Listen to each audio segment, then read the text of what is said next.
त्यामुळे पूर्णतः या ठिकाणी सर्व मारेकऱ्यांचे जे आरोपी आहेत त्यांना आता या होळिका होळीमध्ये ते दहन करणार आहे। त्यानिमित्त त्यांची बातचीत करणार आहे। एकंदरीत बीड प्रकरण मोठं गाजत असताना आज होळिका दहनमध्ये आगळीवेगळी संकल्पना तुम्ही केलेली आहे, या होळीकडे कसं बघता?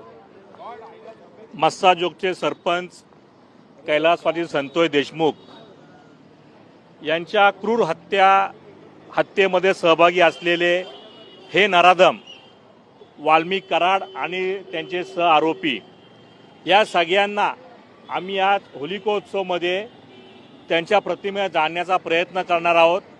मला कल्पना आहे की आपल्या देशामध्ये बलात्कारी असो किंवा खुनी असो या नराधमांना जिवंत जाण्याची शिक्षा आपल्या देशामध्ये नाही आहे, पण मला अपेक्षा आहे या देशाच्या संविधानावरती, कायद्यावरती, आदरणीय उज्ज्वल निकमसारख्या सरकारी वकिलांवरती की या ठाण्याच्या जनतेकडून आणि महाराष्ट्र जनतेकडून या अशा नराधमांना पुढच्या होळीच्या आधी फासावर लटकवा ही आमची मागणी असणार आहे आणि या मागणीसाठीच आम्ही आज हा आगळावेगळा निषेध आम्ही इथं व्यक्त करतोय। खऱ्या अर्थाने संतोष देशमुख यांना कुटुंबियांना न्याय मिळणार का आणि त्या संदर्भात देखील आज तुम्ही श्रद्धांजली वाहत या ठिकाणी होळिका दहन करणार? मुळात संतोष देशमुख त्यांच्या कुटुंबात